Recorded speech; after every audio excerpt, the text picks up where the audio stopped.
से इत्तेहादुल मुस्लिमीन 143 कैंडिडेट शबाना फारूक का काजी साहिबा, मैं उनसे गुजारिश करूंगा कि प्लीज माइक पर आएंगे। हाँ, क्या बात है।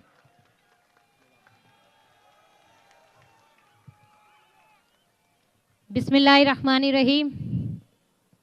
इस स्टेज पर तशरीफ़ फरमा हबीब मिल्लत अकबरुद्दीन ओवैसी साहब, हैदराबाद के अहमद बलाला साहब और हमारे यहाँ पर आए हुए तमाम पार्टी के ज़िम्मेदारान और मेरे अज़ीज़ भाइयों और बहनों, अस्सलामु अलैकुम। आज मैं आपके सामने किसी डर के साथ नहीं, किसी लालच के साथ नहीं, बल्कि सच, हिम्मत और खिदमत के जज्बे के साथ खड़ी हूँ। आज मैं आपके सामने उम्मीद, खुलूस और ज़िम्मेदारी के एहसास के साथ खड़ी हूँ। मैं यहाँ पर सिर्फ़ एक उम्मीदवार बनकर नहीं आई हूँ, बल्कि आप ही की तरह एक आम इंसान बनकर आई हूँ। मैं जानती हूँ आपके मन में कई सवाल होंगे ना। कौन है जो हमारे लिए सच में काम करेगा? मैं आपसे वादा नहीं, भरोसा मांगने आई हूँ। मैं सियासत को कुर्सी और ताकत नहीं समझती, मैं उसे अमानत समझती हूँ। और अमानत में ख़यानत करने वाला ना कौम का होता है ना अल्लाह का।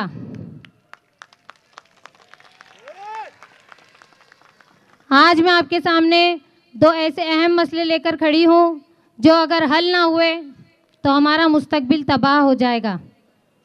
तालीम और नशा। ज़रा सोचिए, जिस कौम के हाथ में किताब ना हो उसके हाथ में जंजीर आ जाती है। तालीम वो ताकत है जो झोपड़ी से भी तक पहुंचा देती है। मगर आज हमारा दर्द ये है कि हमारे बच्चे स्कूल जाने की बजाय गलियों में भटक रहे हैं। हमारे नौजवान नशे की दलदल में धंसते जा रहे हैं। तालीम सिर्फ नौकरी का ज़रिया नहीं है, तालीम इज़्ज़त है, शऊर है, सही रास्ता दिखाती है। अगर आज हमने तालीम पर तवज्जो न दी तो हमारे आने वाली नस्ल हमें माफ़ नहीं करेगी। आज मैं आपके सामने मेरे नौजवानों से ये कहना चाहती हूँ कि मैं तुम्हें नशे में नहीं, तालीम और रोज़गार में देखना चाहती हूँ। मैं तुम्हें बोझ नहीं, कौम की ताकत बनाना चाहती हूँ। मैं आपसे पूछती हूँ, क्या यही मुस्तकबिल हम चाहते हैं? क्या हम अपने बच्चों को नशे के हवाले कर दें?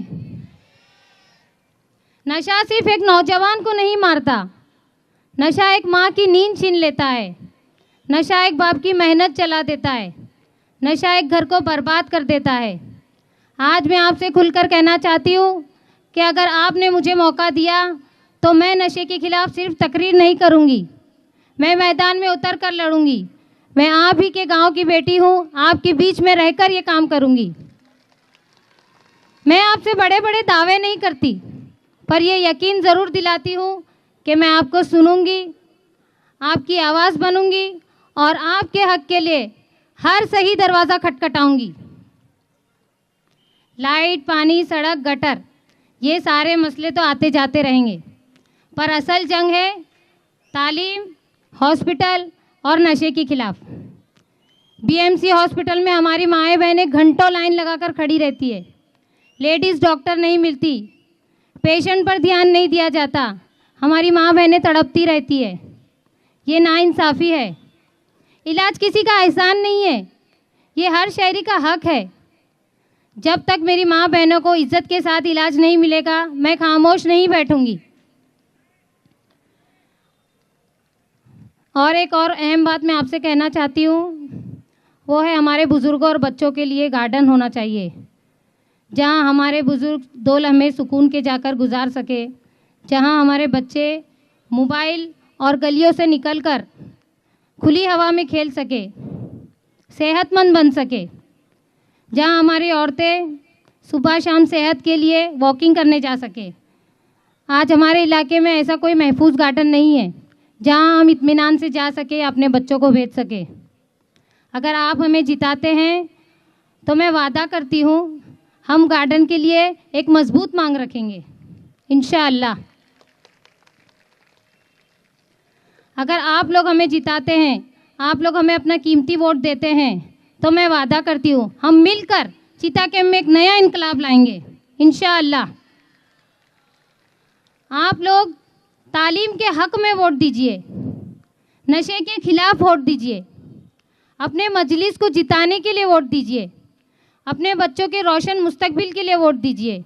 आज वक्त आ गया है कि हम अपनी नुमाइंदगी खुद करें, अपने बच्चों के रोशन मुस्तकबिल के लिए फ़ैसला खुद करें। मैं वादा करती हूँ मैं आपको मायूस नहीं करूँगी।